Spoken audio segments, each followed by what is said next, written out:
एक बार फिर से मैं आप सभी के सामने उपस्थित हूँ संविधान निर्माण को लेके, जो क्लास 9 सिविक्स का चैप्टर है और चैप्टर नंबर 2 है। हालांकि ये भी पहले चैप्टर नंबर 3 में आता था, लेकिन अभी नंबरिंग बदलने के कारण ये चैप्टर नंबर 2 में आ गया है। तो एक बार फिर से आप लोगों को कन्फ्यूजन होने की ज़रूरत नहीं है। ये सारे चैप्टर जो अभी आपके फर्स्ट टर्म में आने वाले हैं उन्हीं के MCQ हैं। तो सबसे पहले शुरुआत करते हैं इसके इम्पोर्टेंट MCQ से। तो क्योंकि अभी जैसा कि आप सभी को पता है कि अभी के एग्जाम में ज़्यादातर क्वेश्चन हमारे जो हैं वो MCQ बेस्ड ही हैं, इसीलिए आपके चैप्टर्स के MCQ की प्रिपरेशन काफ़ी अच्छी होनी चाहिए एग्जाम में अच्छे परफॉर्मेंस के लिए। तो आइए शुरुआत करते हैं सबसे पहले MCQ से। पहला MCQ कहता है, दक्षिण अफ्रीका में स्वतंत्रता संघर्ष कब हुआ था? दक्षिण अफ्रीका में स्वतंत्रता संघर्ष नेल्सन मंडेला के नेतृत्व में हुआ था। ऑप्शन 2 जो है इसका, वो इसका सही उत्तर है। सबसे पहले दक्षिण अमेरिका में देखिए ऐसा है कि महात्मा गांधी भी वहाँ पे थे, इनके साथ भी जाति हुई थी, लेकिन नेल्सन मंडेला वहीं के प्रॉपर व्यक्ति थे जिन्होंने काले और गोरों के बीच में अपना संघर्ष शुरू किया था और स्वतंत्रता के लिए भी इन्होंने काफ़ी लड़ाई की थी। आप सभी ने नेल्सन मंडेला का नाम जरूर सुना होगा, क्योंकि ये एक ऐसे व्यक्ति थे जिन्हें बिना किसी अपराध के ही काफ़ी दिनों तक जेल काटनी पड़ी थी। आइए नेक्स्ट क्वेश्चन की तरफ बढ़ते हैं। नेल्सन मंडेला कितने वर्ष जेल में रहे? देखिए अभी जैसा कि मैंने इसे पहले वाले क्वेश्चन में डिस्कस किया था, तो ये लगभग 28 वर्ष तक बिना किसी कसूर के दक्षिण अफ्रीका के जेलों में बंद रहे थे। ऑप्शन 4 जो है इसका सही उत्तर है। नेक्स्ट क्वेश्चन की तरफ बढ़ते हैं। दक्षिण अफ्रीका में किन लोगों के साथ भेदभाव किया जाता था? तो जो काले लोग थे, option 1 is the right answer. जो ब्लैक पीपल थे वहाँ के, उनके साथ वहाँ पे काफ़ी भेदभाव किया जाता था, और ये भेदभाव करने वाले कोई और नहीं, खुद गोरी चमड़ी के लोग थे। तो ऑप्शन 1 जो है इसका सही उत्तर होगा। नेक्स्ट क्वेश्चन कहता है, दक्षिण अफ्रीका कब स्वतंत्र हुआ? तो दक्षिण अफ्रीका 26 अप्रैल 1994 को स्वतंत्र हो गया था, आज़ाद हो गया था। नेक्स्ट क्वेश्चन की तरफ बढ़ते हैं। दक्षिण अफ्रीका के संविधान में निम्न में से किस शासन प्रणाली को प्रोत्साहन मिला? वहाँ पे लोकतंत्र को भी प्रोत्साहित किया गया था। मतलब कि जैसा कि हमारे भारत में अभी आप सभी जानते हैं कि लोकतंत्र शासन प्रणाली अपनाई गई है और यहाँ पे जनता के द्वारा चुने गए सरकार की महत्व दी जाती है, तो ऐसे ही दक्षिण अफ्रीका में भी लोकतंत्र सरकार है, जहाँ पे जनता अपने प्रतिनिधि, सेनेटर, सांसद को चुनते हैं और उनके द्वारा सरकार का निर्माण होता है। नेक्स्ट को है, वो क्वेश्चन है, संविधान डैश की आवश्यकता है? तो यहाँ पे सभी जो हैं सरकार का निर्माण करने के लिए भी संविधान की आवश्यकता होती है। समाज के विभिन्न लोगों में समन्वय करने के लिए, मतलब एकता और उनसे लगाव रखने के लिए भी इनकी आवश्यकता होती है। सरकार की शक्तियों पर सीमा लगाने के लिए भी संविधान की आवश्यकता होती है। ऐसे में आप कह सकते हैं ऑप्शन 4 जो है इसका सही उत्तर है, उपरोक्त सभी। निम्न में से किस देश का संविधान लिखित नहीं है? तो इंग्लैंड एक ऐसा मात्र देश है, या फिर ब्रिटेन कह सकते हैं एक मात्र ऐसा देश है जिसका संविधान जो है वो लिखित नहीं है, लिखा हुआ नहीं है इसका संविधान। ऑप्शन 4 जो है इसका सही उत्तर है। नेक्स्ट क्वेश्चन कहता है, भारत के विभाजन में कितने लोग मारे गए थे? तो लगभग 5 लाख लोग इसमें मारे गए थे। भारत का जब विभाजन हुआ, जब भारत से पाकिस्तान अलग हुआ, तो इसमें लगभग 5 लाख लोगों की मृत्यु हो गई थी। ऑप्शन 3 जो है इसका सही उत्तर है। स्वतंत्रता से पूर्व भारत में किस नेता के नेतृत्व में भारत के संविधान का मसौदा तैयार किया गया था? तो वो थे पंडित मोतीलाल नेहरू।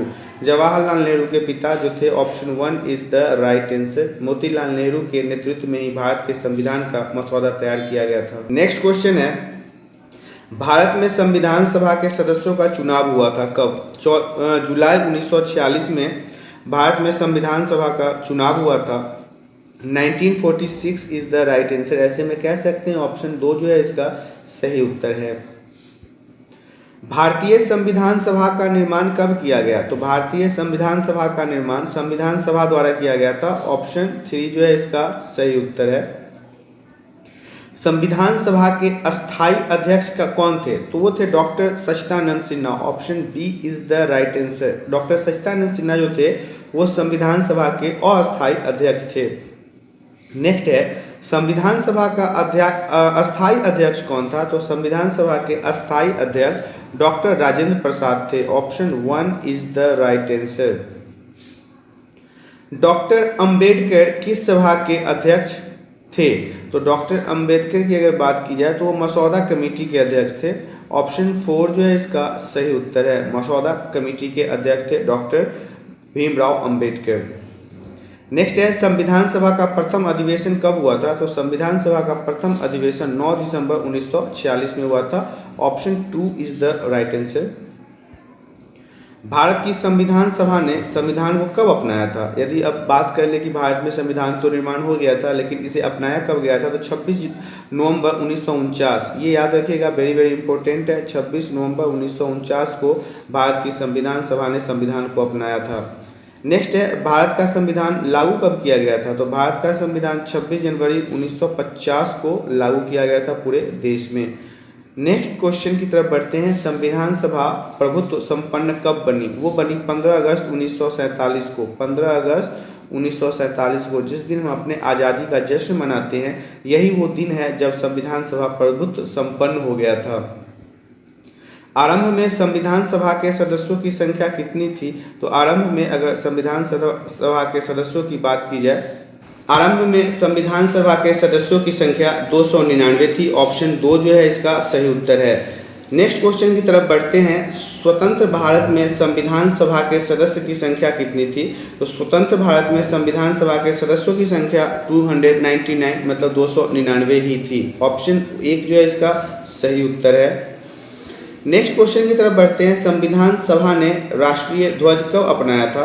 संविधान सभा ने राष्ट्रीय ध्वज 22 जुलाई 1947 को अपनाया था। ऑप्शन 3 जो है इसका वो सही उत्तर है। नेक्स्ट क्वेश्चन की तरफ बढ़ते हैं। भारत के संविधान के निर्माण में कितना समय लगा? तो भारत के संविधान के निर्माण में 2 वर्ष 11 महीने और 18 दिन का समय लगा था। Option 2 is the right answer. Next है भारतीय संविधान की प्रस्तावना का आरंभ किनसे होता है? तो भारतीय संविधान के प्रस्तावना का जो आरंभ है वो हम भारत के लोगों से होता है। ऑप्शन 1 जो है इसका सही उत्तर है। नेक्स्ट है भारत के प्रभुत्व संपन्न कौन है? भारत के प्रभुत्व और संपन्न की बात किया तो यहाँ के लोग हैं। ऑप्शन 3 जो है इसका वो सही उत्तर है।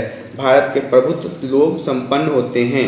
नेक्स्ट है प्रस्तावना में किस प्रकार के निर्णय का वर्णन किया गया है? प्रस्तावना में सामाजिक, आर्थिक एवं राजनीतिक निर्णयों का वर्णन किया गया है। Option 2 is the right answer. Next है कौन से संशोधन द्वारा भारतीय संविधान की प्रस्तावना में समाजवाद व धर्मनिरपेक्ष शब्द जोड़े गए हैं? तो वो है 42वें संशोधन, 42वां संशोधन जो है इसी के माध्यम से भारतीय संविधान की प्रस्तावना में समाजवाद और धर्मनिरपेक्ष शब्द को जोड़ दिया गया था। नेक्स्ट क्वेश्चन की तरफ बढ़ते हैं। प्रस्तावना ने निम्नलिखित शब्दों का प्रयुक्त किया गया है। प्रस्तावना में ऐसे कौन कौन से शब्द हैं जिनकी प्रयुक्त की गई है? तो वह व्यक्तिगत गौरव भी सही है, बंधुत्व भी सही है, राष्ट्र की एकता और अखंडता भी सही है, मतलब उपरोक्त सभी। Option 4 is the right answer. Next question की तरफ बढ़ते हैं। संविधान सभा हिंदुओं की एक संस्था है, यह कथन किसका है? यह कथन था मोहम्मद अली जिन्ना का। Option 3 is the right answer. Next question की तरफ बढ़ते हैं। स्वतंत्रता से पूर्व भारत में किस नेता के नेतृत्व में भारत के संविधान का मसौदा तैयार किया गया था? वो थे Pandit Motilal Nehru. Option 1 is the right answer. Next question कहता है भारत में संविधान सभा के सदस्यों का चुनाव कब हुआ? तो भारत में संविधान सभा के सदस्यों का चुनाव जुलाई 1946 में हुआ। ऑप्शन 2 जो है इसका सही उत्तर है। नेक्स्ट है संविधान सभा के अस्थायी अध्यक्ष का नाम क्या था? संविधान सभा के अस्थायी अध्यक्ष का नाम डॉक्टर राजेंद्र प्रसाद था। ऑप्शन 3 जो है इसका वो सही उत्तर है। नेक्स्ट क्वेश्चन की तरफ बढ़ते हैं। संविधान सभा का प्रथम अधिवेशन कब हुआ? तो संविधान सभा का प्रथम अधिवेशन 26 नवंबर 1949 को हुआ था। ऑप्शन 4 जो है इसका वो सही उत्तर है। भारत की संविधान सभा ने संविधान को कब अपनाया था? भारत की संविधान सभा ने संविधान को 15 अगस्त 1947 को अपनाया था। ऑप्शन 1 जो है इसका सही उत्तर है। देखिए हमारे चैप्टर के जितने भी इम्पोर्टेंट एमसीक्यू थे वो अब खत्म हो चुके हैं। इसके साथ साथ मैं आपको बता दूं कि यदि आपको एमसीक्यू के अंदर दिए गए किसी भी प्रकार के प्रश्नों को समझने में किसी भी प्रकार की परेशानी होती है तो आप हमें कमेंट करके बताएं। हम कोशिश करेंगे कि आपके लिए बेहतर तरीके से वीडियो को समझाने की कोशिश की जाए। इसके अलावा यदि आपको वीडियो पसंद आया तो वीडियो को लाइक करें, अपने दोस्तों के साथ इसे शेयर करें और इसके अलावा यदि आप हमारे चैनल पे आज पहली बार आए हैं तो हमारे चैनल को सब्सक्राइब करें ताकि इसी तरह के एजुकेशनल वीडियो आपको हमेशा मिलती रहे। आज के लिए इतना ही, धन्यवाद।